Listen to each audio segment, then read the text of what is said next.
ದರ್ಶನ್ರನ್ನ ಬಳ್ಳಾರಿಗೆ ಶಿಫ್ಟ್ ಮಾಡೋ ಕೆಲಸಕ್ಕೆ ಪೊಲೀಸರು ಮುಂದಾಗಿರೋದ್ರ ಬಗ್ಗೆ ಈಗಷ್ಟೇ ನಾವು ಮಾಹಿತಿ ಕೊಡ್ತಾ ಇದ್ವಿ. ಬೊಲೆರೋ ವಾಹನದಲ್ಲಿ ದರ್ಶನ್ರನ್ನ ಕೂರಿಸಿಕೊಂಡು ಸ್ಥಳಾಂತರ ಮಾಡ್ತಾ ಇದ್ದಾರೆ ಪೊಲೀಸರು. ಅದರ ನೇರ ದೃಶ್ಯಾವಳಿಗಳನ್ನ ಕೂಡ ನಾವು ತೋರಿಸ್ತಾ ಇದ್ವಿ. KA02G3717 ಬೊಲೆರೋ ವಾಹನದಲ್ಲಿ ದರ್ಶನ್ ಶಿಫ್ಟ್ ಆಗ್ತಾ ಇದ್ದಾರೆ. ಭಾರಿ ಭದ್ರತೆಯನ್ನ ಕಲ್ಪಿಸಲಾಗಿದೆ. ಒಂದು ಟ್ರಾಫಿಕ್ ಕಿರಿಕಿರಿಯನ್ನ ತಪ್ಪಿಸೋದಕ್ಕೆ ಬೆಳ್ಳಂಬೆಳಗ್ಗೆ ಹೊರಡಿತು ಪೊಲೀಸರ ತಂಡ. ಎರಡನೇದು, ಈ ಒಂದು ಮಾರ್ಗದಿಂದ ಇನ್ನೊಂದು ಮಾರ್ಗಕ್ಕೆ ದರ್ಶನ್ ಬರ್ತಾ ಇದ್ದಾರೆ ಅಂದ ತಕ್ಷಣ ಅವರ ಅಂಧಾಭಿಮಾನಿಗಳು ಅಲ್ಲೂ ಬಂದು ನಮ್ಮ ಅಣ್ಣಂಗೆ ಜೈ ಅಂತೆಲ್ಲ ಹೇಳಿ ಆಮೇಲೆ ಪೊಲೀಸರ ವಾಹನಕ್ಕೆಲ್ಲ ಅಡ್ಡಗಟ್ಟುವಂತಹ ಚಾನ್ಸಸ್ ಜಾಸ್ತಿ ಇರುತ್ತೆ. ಇದು ಯಾವುದಕ್ಕೂ ಅವಕಾಶ ಮಾಡಿಕೊಡೋದೇ ಬೇಡ, ಕಿರಿಕಿರಿ ಮಾಡೋದೇ ಬೇಡ ಅಂತ ಹೇಳಿ ಈಗ ಒಂದು ರೀತಿಯಲ್ಲಿ ಮುಂಜಾಗ್ರತಾ ಕ್ರಮವನ್ನು ಚಾಣಾಕ್ಷತನದಿಂದ ನಿರ್ವಹಿಸ್ತಾ ಇದ್ದಾರೆ.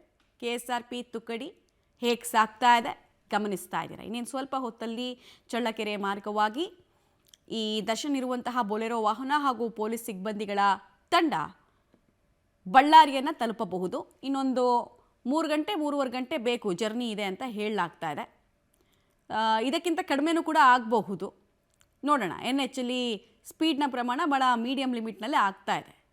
ಯಾವ ಪ್ರಮಾಣದಲ್ಲಿ ಸಿಬ್ಬಂದಿಗಳಿದ್ದಾರೆ ನೋಡಿ. ಮುಂಜಾಗ್ರತಾ ಕ್ರಮವನ್ನು ತೆಗೆದುಕೊಂಡಿರುವಂತಹ ಪರಿ, ಯಾಕಂದರೆ ಒಬ್ಬ ಕೊಲೆ ಆರೋಪಿ ವಾಂಟೆಡ್ಡು, ಇನ್ನೊಂದು ಕಡೆಗೆ ಆತನಿಗೆ ಇರುವಂತಹ ಹಿಂಬಾಲಕರ ಸಂಖ್ಯೆ, ಇದೆಲ್ಲವೂ ಕೂಡ ಪೊಲೀಸರಿಗೆ ಚೆನ್ನಾಗಿ ಗೊತ್ತಿದೆ. ಸೊ ಯಾವುದೇ ರೀತಿಯಾದಂತಹ ಅಹಿತಕರ ಘಟನೆಗೂ ಕೂಡ ಅಲ್ಲಿ ಆಸ್ಪದ ಕೊಡಬಾರ್ದು ಅನ್ನೋ ನಿಟ್ಟಿನಲ್ಲಿ ತೆಗೆದುಕೊಂಡಿರುವಂತಹ ಮುಂಜಾಗ್ರತಾ ಕ್ರಮದ ಭಾಗ ಸಿಬ್ಬಂದಿಗಳು ಎಷ್ಟು ಸಂಖ್ಯೆಯಲ್ಲಿ ನಿಯುಕ್ತಿಗೊಂಡಿದ್ದಾರೆ ದರ್ಶನ್ ಡ್ಯೂಟಿಗೋಸ್ಕರ ಅನ್ನೋದನ್ನು ನೀವು ನೋಡ್ತಾ ಇದ್ದೀರಾ. ನಾವು ಕೂಡ ನಿರಂತರವಾಗಿ ಮೆಗಾ ಕವರೇಜನ್ನು ಮಾಡ್ತಾ ಇದ್ದೀವಿ. ಪಬ್ಲಿಕ್ ಟಿವಿಯಲ್ಲಿ ನೀವು ದರ್ಶನ್ಗೆ ಎಸ್ಕಾಟ್ ಮಾಡ್ತಾ ಇರುವಂತಹ ಸಿಬ್ಬಂದಿಗಳ ವಾಹನವನ್ನು ಈಗ ನೀವು ಗಮನಿಸ್ತಾ ಇದ್ದೀರಾ. ರೇಣುಕಾಸ್ವಾಮಿ ಕೊಲೆ ಪ್ರಕರಣದ A2 ದರ್ಶನ್ ಬಳ್ಳಾರಿ ಜೈಲಿಗೆ ಶಿಫ್ಟ್ ಆಗುವಂತಹ ಸಂದರ್ಭದ ದೃಶ್ಯಾವಳಿಗಳು